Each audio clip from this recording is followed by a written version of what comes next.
Hello students, स्वागत है आप सबों को अपने YouTube channel ideal arts classes पर।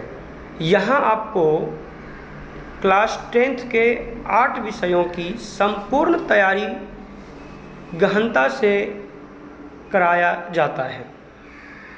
आज का क्लास 10th के ज्योग्राफी का जो फर्स्ट चैप्टर है उसका खंड क प्राकृतिक संसाधन का होने वाला है।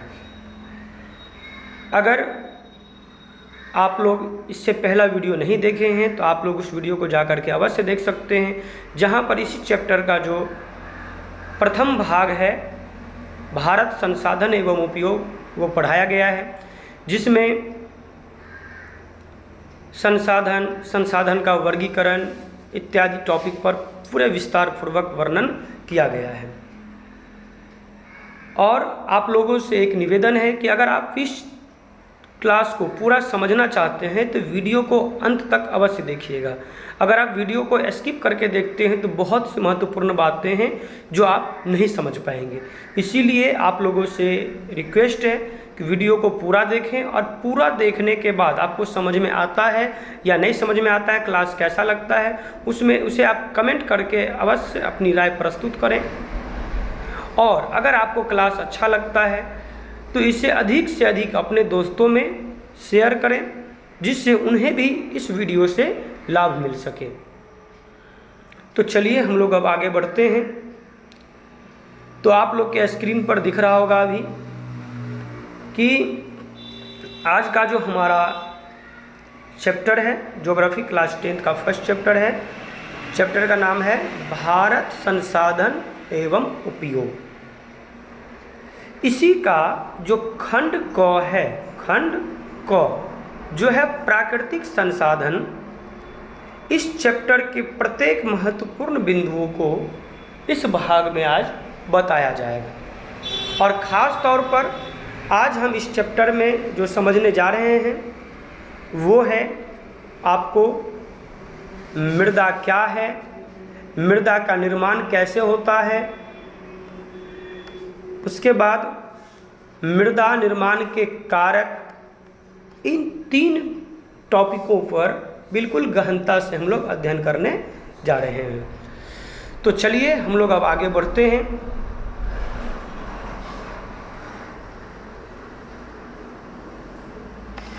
तो सबसे पहले आप लोग अपने स्क्रीन पर देख रहे होंगे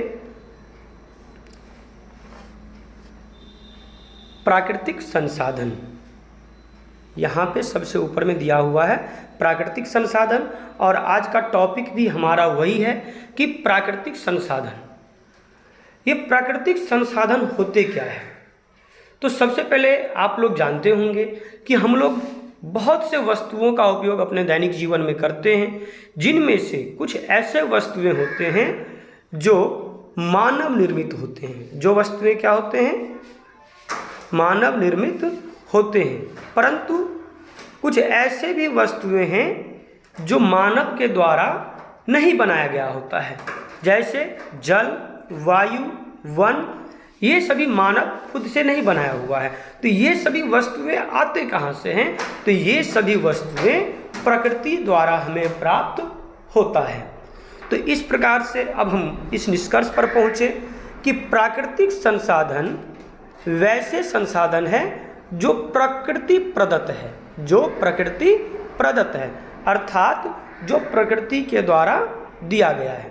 तो हम कह सकते हैं कि प्रकृति प्रदत्त वस्तुओं को प्राकृतिक संसाधन कहते हैं, जैसे जल, वायु, वन आदि की प्रकृति प्रदत्त वस्तुओं को हम प्राकृतिक संसाधन कहते हैं, जैसे जल, वायु, वन इत्यादि।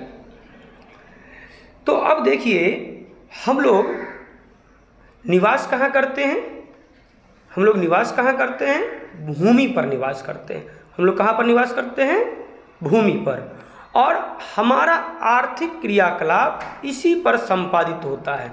हम लोग जो भी आर्थिक क्रियाकलाप करते हैं, चाहे वो कृषि हो, वानिकी हो, पशुचारण हो, मत्स्यन हो, खनन, वन्य जीव परिवहन, संचार इत्यादि जैसी आर्थिक क्रियाएं भी भूमि पर ही संपन्न होते हैं। तो इसीलिए भूमि एक महत्वपूर्ण प्राकृतिक संसाधन है। हम लोग जो यहाँ पर देख रहे हैं, जिस भूमि पर हम लोग रहते हैं, यह भूमि एक क्या है? महत्वपूर्ण संसाधन है, क्योंकि इस भूमि पर हम लोगों का जो भी महत्वपूर्ण कार्य जैसे कृषि, वानिकी, पशुचारण, मत्स्यन, खनन, वन्य जीव, परिवहन, संचार जैसे आर्थिक क्रियाएं भूमि पर ही संपन्न होते हैं। इसीलिए भूमि एक महत्वपूर्ण प्राकृतिक संसाधन है। अब देखिए, भूमि संसाधन के कई स्वरूप हैं। भूमि संसाधन के कई स्वरूप हैं, जैसे पर्वत, पठार, मैदान, निम्न भूमि और घाटियाँ, ये सभी भूमि संसाधन के स्वरूप है। भूमि संसाधन का स्वरूप कहने का मतलब है भूमि संसाधन का रूप। आप लोग देखते होंगे कहीं पर ऊंचे ऊंचे पर्वत है तो कहीं पर पठार है, कहीं मैदान है तो कहीं पर निम्न भूमि अर्थात निचली भूमि है, तो कहीं पर घाटियाँ हैं। तो ये सभी के सभी भूमि संसाधन के स्वरूप हैं। भारत भूमि संसाधन में संपन्न है। हमारा जो देश भारत है, हमारा जो देश क्या है? भारत है। यह भूमि संसाधन में क्या है? संपन्न है। ठीक है। यहाँ कुल भूमि का 43% भूभाग पर मैदान है, जो कृषि और उद्योगों के लिए उपयोगी है। कि हमारे जो देश है, हमारे देश का 43% भूभाग पर क्या है? मैदान है, जो कृषि और उद्योगों के लिए उपयोगी है। उसके बाद 30% भाग पर पर्वतीय क्षेत्र है। हमारे देश के 30% भाग पर क्या है? पर्वतीय क्षेत्र है, और 27% भाग पर पठारी क्षेत्र है। तो इस प्रकार से हम कह सकते हैं कि हमारी भूमि का बंटवारा इस प्रकार से है कि 43% भूभाग पर मैदान है, 30% भूभाग पर पर्वतीय क्षेत्र है, और 27% भाग पठारी क्षेत्र के अंतर्गत आता है। तो आगे अब हम लोग पढ़ते हैं मृदा निर्माण। तो मृदा निर्माण को पढ़ने से पहले हम लोगों को जानने की आवश्यकता है कि यह मृदा है क्या। यानी मृदा हम किसे कहते हैं? मृदा को मिट्टी भी कहा जाता है। मृदा को क्या कहा जाता है? मिट्टी भी कहा जाता है। और इसे हम इंग्लिश में सॉइल कहते हैं। क्या कहते हैं? सॉइल कहते हैं। तो चलिए सबसे पहले हम लोग देखते हैं कि यह मृदा क्या है। तो पृथ्वी की सबसे ऊपरी पतली परत को मृदा कहते हैं। कि पृथ्वी की जो सबसे ऊपरी पतली परत है, उसी पतली परत को हम लोग क्या कहते हैं? मृदा कहते हैं।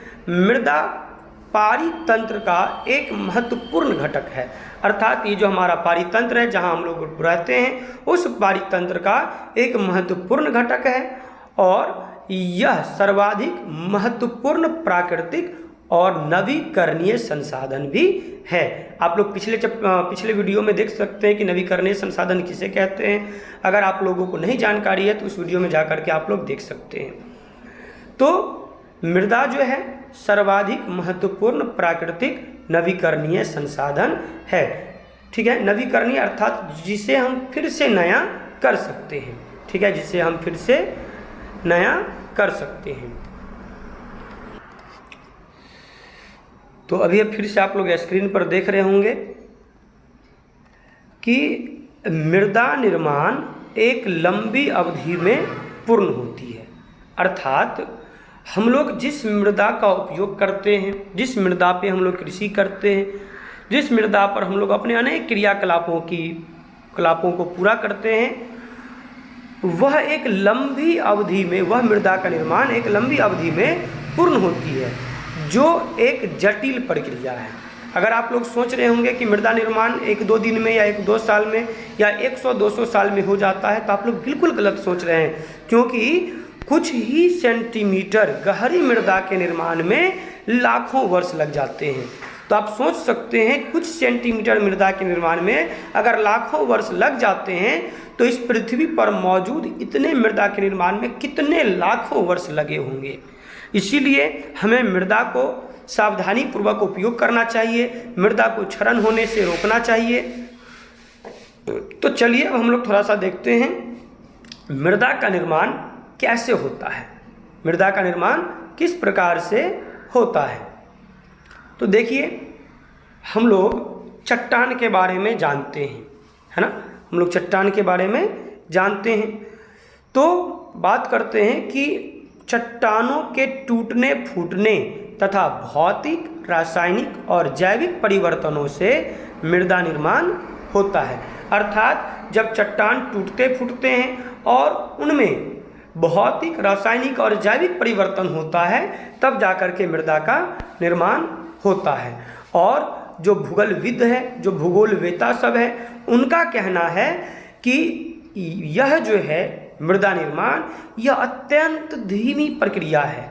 मृदा निर्माण क्या है? धीमी प्रक्रिया है। अर्थात भूगोलविद इसे अत्यंत धीमी प्रक्रिया मानते हैं, क्योंकि मैंने आपको अभी ही बताया कि कुछ सेंटीमीटर गहरी मृदा के निर्माण में लाखों वर्ष लग जाते हैं। तो इस प्रकार से आप समझ सकते हैं कि यह कितनी धीमी प्रक्रिया है।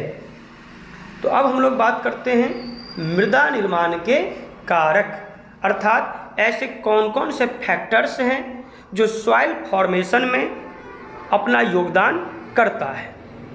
तो मृदा निर्माण के जो कारक हैं, मृदा निर्माण के कारक उच्चावच या धराकृति, मूल शैल या चट्टान, जलवायु, वनस्पति, जैव पदार्थ, खनिज कण, समय, तापमान परिवर्तन, प्रवाहित जल की क्रिया, पवन, हिमनद और अपघटन की अन्य क्रियाएं भी ऐसे तत्व हैं जो मृदा निर्माण में सहयोग करती है। तो यहाँ पर मैंने कुछ ज़्यादा लिख दिया है।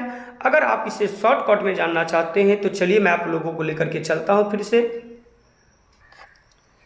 तो आप लोग स्क्रीन पर फिर से देख रहे होंगे मृदा निर्माण के कारक, मृदा निर्माण के कारक। तो मृदा निर्माण के कारक जो है जैसे मूल शैल जिसको हम पेरेंट रॉक्स कहते हैं, उच्चावच जिसको हम रिलीफ कहते हैं, टाइम यानी समय, जलवायु और जैविक तत्व। जैविक तत्व में वनस्पति और जीव जंतु दोनों सम्मिलित हो जाते हैं। तो अब आप लोग अपने स्क्रीन पर एक फिगर देख रहे हैं। तो आप लोग देखिए कि जब जलवायु शैल चट्टानों को अपक्षयन करते हैं तब खनिज मृदा का निर्माण होता है।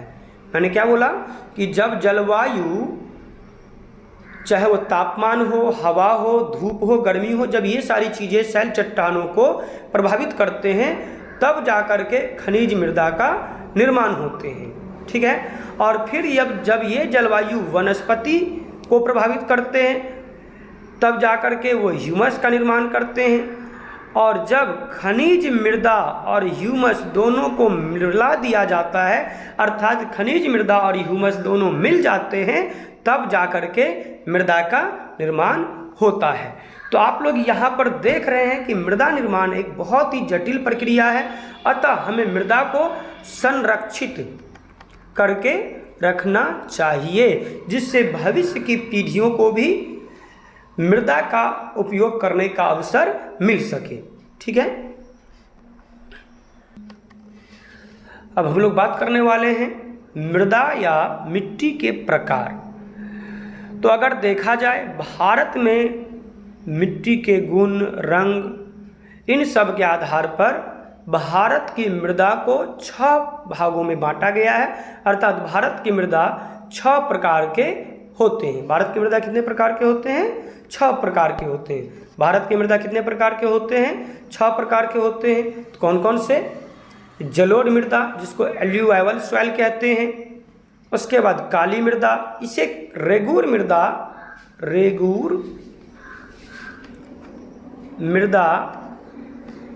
या कपास मृदा के नाम से भी जाना जाता है। काली मृदा को रेगूर मृदा या फिर कपास मृदा के नाम से भी जाना जाता है। उसके बाद है लाल एवं पीली मृदा। लाल एवं पीली मृदा, रेड एंड येलो सॉइल। उसके बाद लेटेराइट मृदा, उसके बाद मरुस्थलीय मृदा और पर्वतीय मृदा। तो इस प्रकार से हम लोग देखते हैं मृदा 6 प्रकार के होते हैं जो भारत में पाए जाते हैं। कौन कौन से? तो जलोढ़ मृदा, काली मृदा, लाल एवं पीली मृदा, लेटेराइट मृदा, मरुस्थलीय मृदा और पर्वतीय मृदा। तो आज के लिए बस इतना ही। तो फिर से मैं उपस्थित होऊंगा अगले क्लास को लेकर के। तब तक के लिए जय हिंद।